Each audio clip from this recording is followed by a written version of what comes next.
Meus queridos, tudo bem? Como é que vocês estão? Firmes e fortes na preparação para o seu concurso público? Meus queridos, a nossa aula de hoje ela é maneiríssima. Nós vamos estudar sobre inquérito policial, claro, né, que essa aula não vai ser única, nós vamos ter vários encontros sobre o tema inquérito policial, né, e aqueles que vão prestar provas para as carreiras policiais, especialmente escrivães, investigadores, né? Isso cai muito em prova. O tempo todo, inquérito policial despenca nas provas de carreiras policiais. Claro que para delegado eu nem preciso mencionar, mais do que todas as outras. Então você fique ligado nas dicas, nós vamos estudar aqui os artigos todos do inquérito policial, que são tratados no Código de Processo Penal, mas sempre com aquela ênfase, né, nas principais cobranças das bancas examinadoras. Então eu vou enfatizar aquele artigo mais importante, que você certamente vai grifar no seu código, para que depois você memorize, para que vá fazer a prova ali bem capacitado, bem preparado, certamente para gabaritar a matéria de processo penal.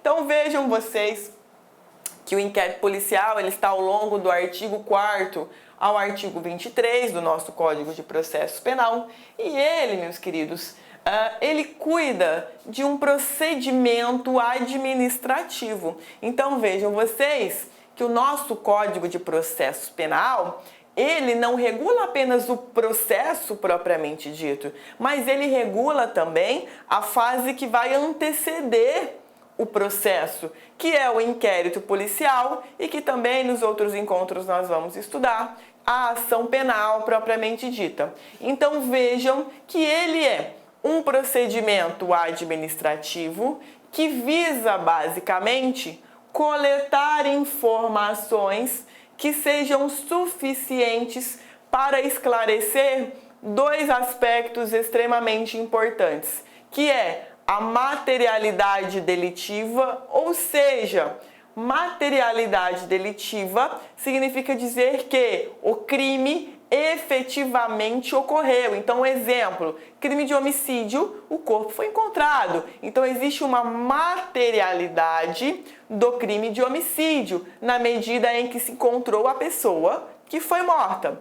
Por outro lado, o inquérito também se encarrega de elucidar a autoria de um crime. Então, nós temos a materialidade delitiva e nós temos a autoria delitiva. Ou seja, quem foi o responsável pelo cometimento de determinada infração penal. Então, basicamente, o inquérito, quando instaurado, ele visa elucidar, esclarecer esses dois pontos. Muitas vezes o esclarecimento ele é fácil ou muitas vezes ele se mostra complexo, medidas em que o delegado de polícia vai ter que diligenciar de várias maneiras, que depois nós vamos aprender, para que só então se tenha esses dois elementos. Por que é que o inquérito ele deve e ele se encarrega na coleta desses elementos, pessoal? Porque veja, depois que concluído o inquérito,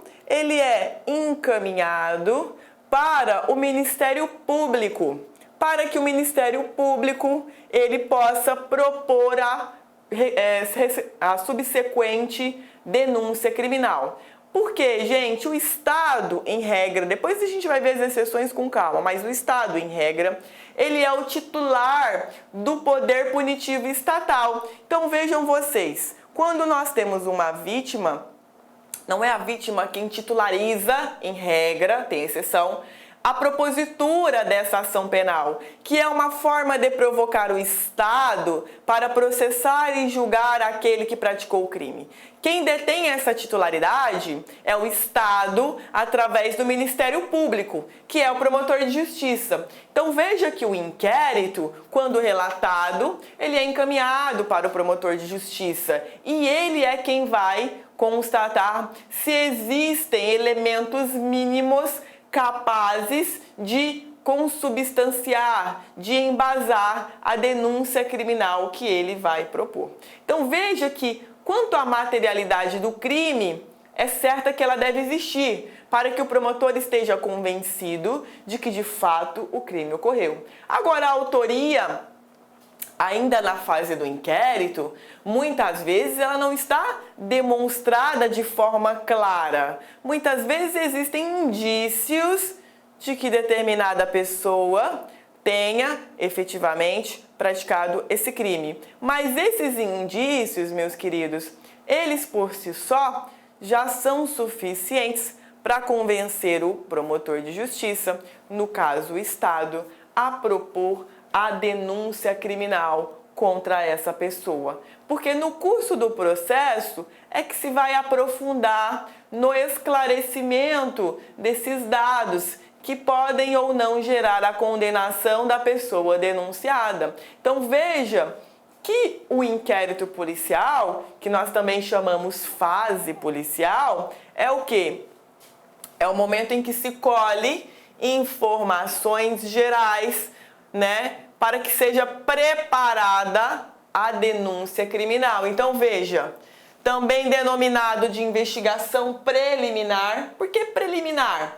Porque a pessoa que é investigada, a gente vai ver depois, a ela não são asseguradas todas as garantias de um processo constitucional, todos os princípios processuais constitucionais. Ela tem um momento adequado para poder exercê-los de forma plena, que é o momento do processo penal. Veja que nós ainda não estamos no processo. Nós ainda estamos em uma fase preliminar de investigação. Então, por isso, o inquérito policial, ele é um procedimento administrativo, porque não é presidido por um juiz de direito, né? Ele é presidido por um delegado de polícia, também denominado de autoridade policial. Então, é administrativo, inquisitório e preparatório, presidido pelo delegado de polícia, também denominado de autoridade policial, com o objetivo de identificar fontes de prova para apuração da infração penal. Materialidade, ou seja, o crime aconteceu, e de sua autoria, ou seja, quem praticou esse crime, a fim de fornecer elementos de informação para que o titular da ação penal, Ministério Público, em regra na figura do promotor de justiça, possa ingressar em juízo, que é a justa causa para a ação penal.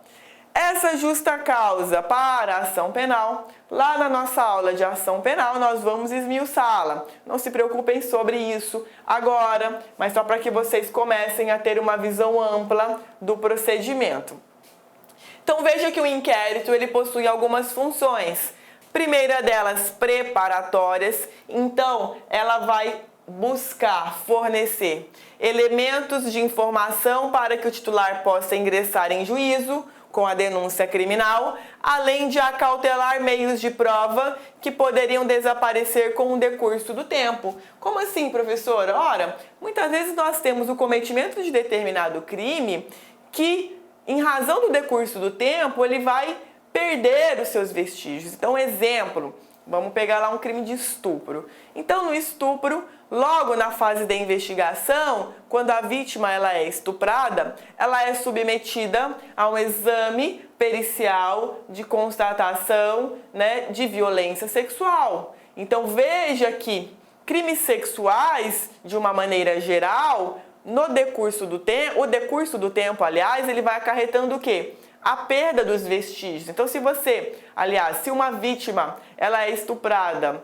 com violência e daqui a 2 meses ela se submete ao exame, provavelmente esse exame ele vai restar inconclusivo, de modo que esperar até o processo para que essa vítima fosse submetida ao exame não ia ter nenhuma efetividade. Não haveria como se demonstrar que ela efetivamente foi vítima de uma violência sexual. Então veja que o inquérito, ele cuida dessa parte também, de acautelar algumas provas que não podem esperar o decurso do tempo, ok? Então veja que ele serve também para acautelar meios de prova que poderiam desaparecer. Também a outra função, preservadora, ou seja, A existência prévia de um inquérito inibe a instauração de um processo penal infundado, temerário, resguardando a liberdade do inocente e evitando custos desnecessários para o Estado. Óbvio, imagine vocês se nós não tivéssemos inquérito policial. Com que meios o promotor de justiça iria se convencer de que determinada pessoa eventualmente tenha praticado? Então, suponhamos que eu ofereci uma denúncia contra A, né? Tivemos lá 2, 3 meses de processo, descobri-se que não era A, que era B. Olá, meus amigos, minhas amigas, sou o professor Luiz Antônio Carvalho, estou aqui para fazer um convite muito especial, você aí que está assistindo esse vídeo no YouTube. Esse vídeo é um vídeo promocional, é um vídeo de divulgação do nosso trabalho, que nós aqui da La Concurso montamos um curso super competitivo para você, um curso que eu tenho certeza absoluta que se você cumprir as nossas orientações pedagógicas, e principalmente você cumprir seu dever de casa, você cumpriu o Personal Coach, que é a nossa ferramenta pedagógica, eu tenho certeza que você ficará super competitivo. O nosso curso online é super competitivo para a GPEM 2019, 120 dias de prazo de acesso. Durante esse prazo, você pode assistir quantas vezes quiser, na hora que desejar. Toda aula acompanha um material PDF por apenas 10 parcelas de R$30, é isso mesmo, R$1 por dia você terá a chance aí de ser aprovado no concurso. Ó, papo reto, melhor custo-benefício do mercado. Meus amigos, minhas amigas, interessou? Clique aqui embaixo, tem um link, espero vocês. Tchau.